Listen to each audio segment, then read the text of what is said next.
우리 요양급여가, 그러니까 서비스가 적정한지 심사하고 평가를 어디서 하나요?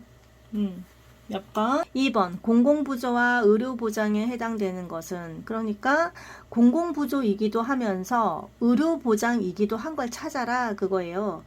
자, 1번 의료급여, 2번 기초생활보장, 3번 국민건강보험, 4번 고용보험, 5번 산재보험. 야, 이거를 풀려면은요, 그러니까 답은 의료급여죠, 의료급여. 그런데 이거를 풀려면은 일단 크게 사회보장에는 무엇이 있는지 좀 볼게요. 사회보장에는 사회보험도 사회보장이고요. 그쵸? 사회보장제도예요. 공공부조도 그래요. 그리고 사회 서비스도 그래요. 우리가 사회복지 서비스라고 하는 것도 다 사회보장이에요. 그러니까 공공부조와 의료보장은 다 사회보장인 거예요. 근데 그 중에서도 의료 쪽을 보장하는 걸 찾아라는 거예요. 그쵸? 그리고 이제 공공부조. 그러니까 이제 그 기초생활보장이라든가 이런 것들이 다 공공부조거든요. 그 보면 사회보험, 공공부조, 사회서비스가 사회보장이라고 했는데 그 중에서도 사회보험에는 소득을 보장하는 게 있고 의료를 보장하는 게 있어요.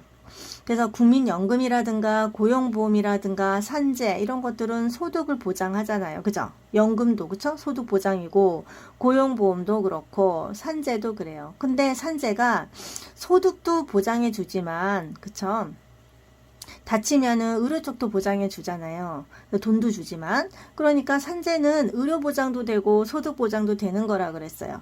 그리고 사회보험 중에서 국민 건강보험 있잖아요. 국민건강보험. 국민건강보험은 의료 쪽이죠. 의료 보장 해주는 거고, 우리 지금 노인 장기 요양보험제도도 뭐 돈 주는 건 아니잖아요. 의료 서비스를 주는 거니까 의료 쪽의 보장이에요. 그쵸? 자, 그래서 지금 얘네들은 사회보험의 한 종류들이고요. 그럼 공공부조에는 뭐가 있어요? 공공부조에는 기초생활보장 있어요. 이거는 소득을 보장하는 거거든요. 근데 공공부조이면서 의료보장을 찾아라 그랬으니까 의료급여 있어요. 의료급여. 네, 의료 쪽 보장해 주는 거. 자, 그렇기 때문에 공공부자는 이제 나라에서 다 대주는 거잖아. 다 해주는 거란 말이에요. 거의 그러니까 여기서는 1번 의료 쪽 급여를 이야기하는 거겠죠. 의료 쪽 보장해 주는 거. 3번 노인 장기 요양 서비스에 대한 설명은 1번 재정은 국민건강보험 방식으로 통합 운영된다. 운영 자체가 통합으로 되지는 않죠. 2번 방문 요양은 시설급여에 해당한다. 방문 요양은 재가급여잖아요. 그렇죠? 3번 방문 간호는 요양보호사가 관리한다. 방문 간호는 보통은 간호사가 하죠. 4번 판정 등급에 관계없이 균등하다. 등급에 관계가 없지 않죠. 관계가 없으면 뭐 등급 필요 없다는 얘기인데 등급에 따라서 서비스가 달라지지요.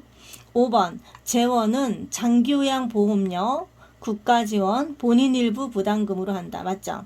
네, 장기요양 보험료를 우리가 60에서 한 65%, 국가지원에서 한 20% 해주고, 본인 일부 부담금이 15에서 20% 정도 된단 말이에요. 그러니까 5번이 맞다라고 할 수가 있겠습니다. 그쵸? 장기요양 보험료는 건강보험료와 통합고지하지만 관리라든가 이것은 각각 독립적인 회계로 관리 운영한다 그랬어요. 4번 신종 인플루엔자 같은 감염병을 많은 사람들한테 효과적으로 좀 빨리 알리려면은 무엇을 사용하는 것이 좋겠을까요? 1번 텔레비전, 2번 게시판, 3번 신문, 4번 벽보, 5번 전단지. 네, 여기서 이런 건 쉽죠? 대중매체인 텔레비전을 이용하시면 되겠어요. 그쵸? 라디오라든가 이런 거. 답은 1번. 5번 식품을 장기간 보관하기 위해서 수분을 15% 이하로 줄여서 세균을 억제한다. 수분을 이렇게 빼서 세균을 억제하는 보관법을 무엇이라고 하는가? 1번 냉장, 2번 통조림, 3번 건조법, 4번 밀봉, 5번 저온살균. 이걸 건조법이라고 그러죠. 수분을 15% 이하로 내리는 거. 우리 지금 여기 건조법은 물리적인 보존법이 되겠어요. 보존법에는 물리적인 보존도 있고 뭔가를 첨가하는 화학적인 보존법도 있는데 지금 물리적인 보존법의 한 종류들을 얘기를 하고 있는 거거든요. 그렇기 때문에 냉장은 10도 이하, 10도 이하로 냉장. 그리고 냉동법은 마이너스 5도 이하가 냉동법이 되겠어요. 통조림은 이제 밀봉을 시키면서 그 캔 속의 그 공기를 다 제거하고 가스 제거하고 밀봉해서 가열하는 걸 통조림법이라고 하고, 저온살균법은 63도에서 65도 정도의 낮은 온도에서 30분 정도 가열하는 거. 보통 우리가 우유를 저온살균법 많이 사용한다 그랬습니다. 그쵸? 그리고 그냥 가열법이 있어요. 이거는 미생물을 죽일 수 있는 가열법, 열을 가한다는 거죠. 그 다음에 그냥 밀봉법이 있는데 외부 공기량만 차단하는, 부패를 예방하는 외부 공기량만 차단하는 밀봉법도 있어요. 이런 것들은 다 물리적인 보존법이고, 절인다라든가 훈연, 가스 저장법, 훈증 이런 것들은 화학적 보존법이 되겠어요. 6번 충수절제술을 받은 환자가 충수는 이제 그 맹장에 붙어있는 거잖아요. 충수절제술을 받은 환자가 미리 책정된 진료비를 지불을 했어요. 이미 책정이 됐다는 거예요. 정해졌다라는 거죠. 진료비가. 충수절제술은 얼마 이렇게 정해졌다는 건데, 이 진료비 지불 제도에 대한 특징은 그랬어요. 이렇게 정해진 금액만 내고 그냥 퇴원하시면 되는 거거든요. 충수절제술 환자분들은. 그쵸? 이게 우리나라에 적용이 되는 거잖아요. 포괄수가자라고 하는 건데, 자, 이렇게 되면은 더 내지 않아도 되니까 과잉으로 진료를 하지 않아도 되죠. 그래서 첫 번째는 과잉 진료비 억제에 효과가 있습니다. 그쵸? 그런데 2번 의료 연구의 증진, 이렇게 하기는 어렵죠. 3번 의사의 요구 충족, 의사들이 좋아하진 않겠죠. 4번 의료기술 발전, 그것도 아니고. 5번 의료인의 자율성 보장, 그러니까 자유롭게 뭔가 할 수는 없어요. 딱 정해진 진료비만 받아야 되고, 그쵸? 그렇기 때문에 할 수가 없어요. 그리고 충수절제술뿐만 아니라 백내장이라든가, 그쵸? 네, 수정체에 문제가 있는, 수정체에 혼탁이 와서 생기는 백내장 수술이라든가, 그러니까 수정체 쪽 수술이라든가, 항문 수술, 편도, 탈장, 자궁, 제왕절개술, 이런 것들이 우리나라에서 지금 사용하고 있는 포괄수까지에 해당이 되겠어요. 7번 1980년에 공포되었으며 우리나라에서 1차 보건의료를 위한 보건진료소 설치의 근거가 제시된 법으로 옳은 것은, 이 법을 뭐라 그랬어요? 1번 의료법, 2번 국민건강증진법, 3번 의료보험법, 4번 공해방지법, 5번 농어촌 등 보건의료를 위한 특별조치법. 요거 긴 거 답이라 그랬잖아요. 농특법이라고 하는 거 줄여서. 1980년에 공포가 됐고 1981년에 그 보건 진료소를 설치를 했습니다. 우리나라가. 그래서 이제 여기에 보건진료 전담 공무원이라는 사람들이, 그쵸? 간호사예요. 간호사가 의료 행위를 할 수 있게 해줬어요. 어느 정도 의사들이 할 수 있는 의료 행위들을 할 수 있게끔 해줬단 말이에요. 뭐 진찰한다라든가, 뭐 검사한다라든가, 좀 약한 외상 쪽의 치료라든가, 이런 것들을 좀 할 수 있게끔 해준 그런 법이 되겠어요. 8번에 수중에 있는 유기물질을요, 미생물에 의해서 호기성 상태로 분해하고 산화시키는 데 요구되는 수질 오염 지표로 옳은 것은, 그랬어요. 그러니까 지금 이 미생물에 의해서 호기성 상태로 분해 산화시키는데 요구되는, 그러니까 산소가 요구된다라는 거죠. 산화시키는데 요구되는, 그러니까 산소가 요구된다라는 거죠. 미생물이 나오면 생물학적 산소 요구량, 그쵸? 이 생자가 나와야 돼요. 생자. 미생물이라 그랬잖아요. 그러니까 생자가 꼭 나오는 걸 찾아야 돼요. 그거를 1번 DO 용존 산소량이고, 2번 BOD 생물학적 산소 요구량, 3번 COD 화학적 산소 요구량, 4번 pH, 5번 대장균군. 그런 답은 BOD 생물학적 산소 요구량이 되겠죠. COD는 뭐예요? 지금 산화제를 썼을 때, 그쵸? 그거를 썼을 때 그 산화시킨 데 필요한 산소량이 있단 말이에요. 그거는 COD라 그랬어요. 화학적 산소 요구량이라 그랬습니다. 9번 보건교육 실시 절차 중에 전개에 해당하는 것은 그랬습니다. 그래서 우리가 전개는 이제 본격적인 단계예요. 교육 단계거든요. 그래서 도입, 전개, 종결 단계 이 세 단계 알아야 되고 그 전의 단계는 교육 환경을 조성하는 단계가 있어요. 그러니까 맨 처음에 교육 환경을 조성하고 그 다음엔 도입 단계, 전개 단계, 마무리하는 종결 단계 이렇게 해당이 되는데 자 전개에 대한 설명을 물어보는 거예요. 1번 교육에 들어가기 전에 관계 형성과 주의를 집중시키는 단계는 이거는 도입 단계예요. 도입 단계, 주의 집중시키는 단계. 교육을 본격적으로 들어가진 않았어요. 교육 내용을. 2번 교육이 본격적으로 진행되는 단계. 요게 이제 전개 단계 답이고 3번 교육이 본격적으로 들어가기 전 단계니까 이건 도입 단계고 4번 교육의 성과를 평가한다. 자 잘했나 어땠나 이거는 종결 단계고 5번 교육 환경을 조성하고 여기까지는 교육 환경 조성 단계고 그러니까 환경을 이제 맞춰줘야 되잖아요. 그쵸? 예, 교육 환경을 좀, 만들어 놓고 이래야 되니까, 그거는 교육 환경 조성 단계, 도입 전 단계고, 교육을 요약하는 단계, 이거는 종결 단계가 되겠으니까, 답이 2번이 되겠죠. 10번, 보건중앙행정을 담당하는 곳으로 보건기술지도 및 이를 감독하는 기관으로 오른 것은 그랬어요. 1번 질병관리본부, 여기 질병관리본부라고 하면 안 되죠. 이제 질병관리청인데, 그쵸? 요거 말 바꿔야 되는데요. 2번 근로복지공단, 3번 행정안전부, 4번 보건복지부, 5번 보건복지부가 행정안전부와 밀접하게 협력한다. 자, 답은 뭔가요? 보건기술지도 및 감독. 이거는 보건복지부가 되겠어요. 자, 근데 우리나라 문제가 있다 그랬어요. 이 지도감독 체계가 두 군데서 한다 그랬단 말이죠. 그래서 이원화된 게 문제다.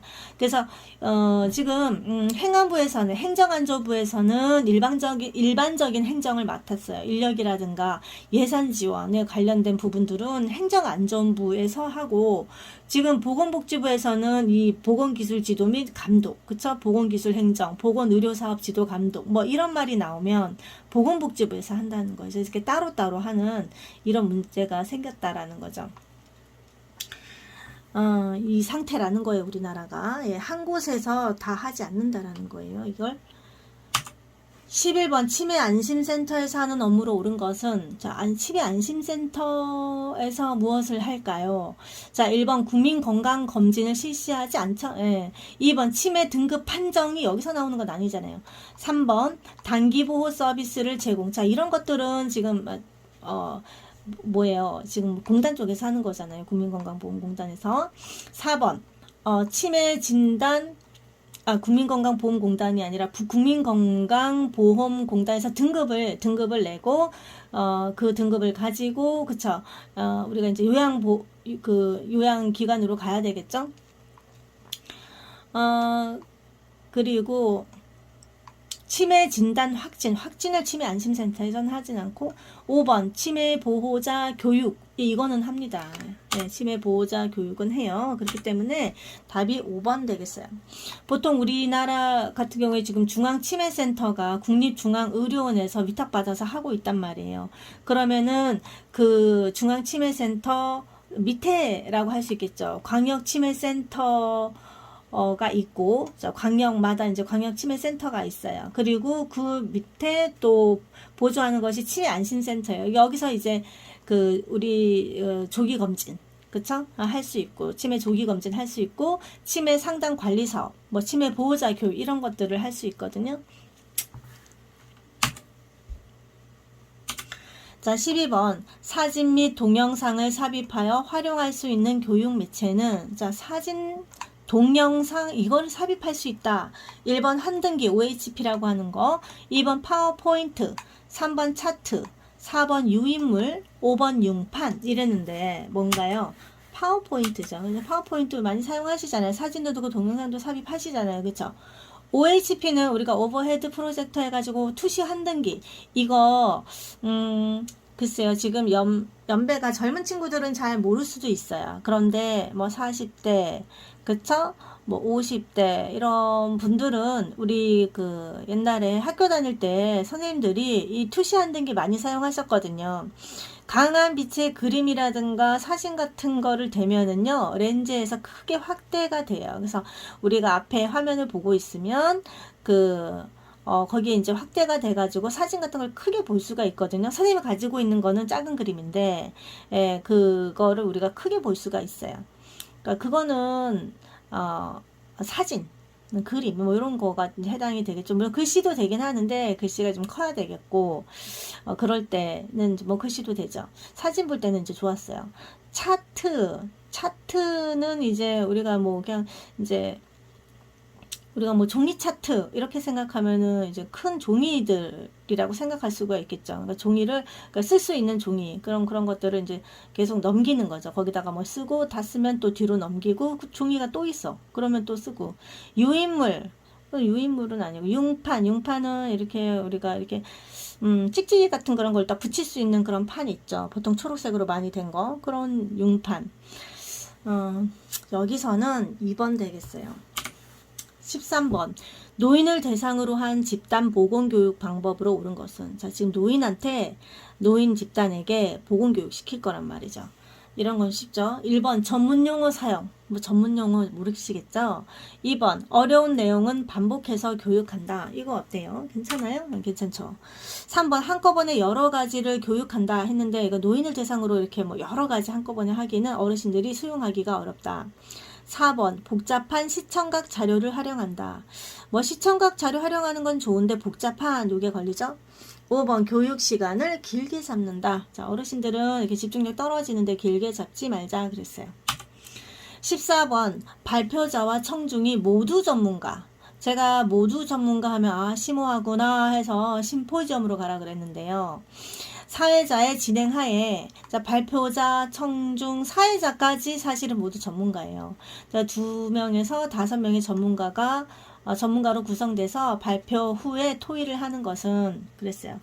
1번 브레인스토밍, 2번 세미나, 3번 그룹 토의, 4번 심포지엄, 5번 패널 토의 그랬는데 답은 심포지엄이죠. 다 심오하잖아요. 그죠? 사회자, 발표자, 청중이 다 전문가란 말이에요. 브레인스토밍은 우리가 이제 아이디어 회의라고 얘기했었고, 6명에서 18명까지 특정 문제를 중심으로, 뭐 자유롭게 아이디어를 나눈다 그랬어요. 자, 세미나는 이제 토의, 연구 집회, 뭐, 이렇게 생각하면 되고, 강의하고 좀 다르다라는 건 조금 더 능동적으로 참여한다라는 거. 그룹 토의는 우리가 집단 토의라고도 하면서 10명에서 20명까지 자유롭게 상호 의견을 교환한다 그랬어요. 그쵸? 네. 패널 토의는 배심 토의라 그래서 배심원들이 양쪽에 있단 말이죠. 그렇기 때문에 주제가 서로 달라요. 서로 의견이 다른 상반된 그 의견으로 4명에서 7명 정도 발표자가 같이 얘기한 토의 하는 거예요. 그래서 이거는 패널 토의, 배심 토의 이렇게 얘기합니다. 여기서는 심포지엄이라고 얘기했었습니다. 그쵸? 15번. 보건행정의 관리 요소 중에서 자, 귤릭이란 사람이 보건행정의 관리 요소가 이런 게 있다라고 얘기를 했거든요. 그런데 그 중에서 목표를 위하여 공식적 권한의 구조를 설정하고 분업을 행하며 각 지위의 직무 내용을 확정하는 행위는 자, 분업을 행하고 권한의 구조를 설정한다. 이거는 뭘까요? 1번 기획일까요? 2번 조직, 3번 인사, 4번 지시, 5번 조정. 자, 권한의 구조를 설정한대요.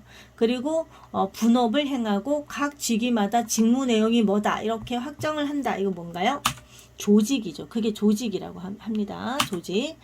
자, 기획은 우리가 계획이라고 생각하면 돼요. 그쵸? 자, 그래서 여기 나온 거 말고도 또 있죠. 그래서 기획, 조직, 인사는 사람을 충원하는 거, 어디에 사람을 잘 배치할 것인가, 이게 인사고, 지휘는 지도 감독하는 거, 지시라고도 하는 거, 그 다음에 조정이 좀 뭐 나온 적도 있죠. 행동 통일시키고 집단적인 노력을 순서대로 배열을 하고, 뭐 부서 간의 업무 활동을 수평적으로 통합을 시킨다, 이런 것들은 조정이라 그러고, 그 다음에 그 말고도 보고, 예상까지도 있어요. 네, 그래서 하나, 둘, 셋, 넷, 다섯, 여섯, 7개라고 얘기했었죠. 예, 균릭이 그렇게 얘기했어요. 보건행정의 7가지 관리 요소가 이거다 그랬는데 여기서는 조직이 되겠습니다. 네, 여기까지 할게요. 수고하세요. 수고 많으셨고요. 앞으로도 수고하세요. 화이팅 하시고요.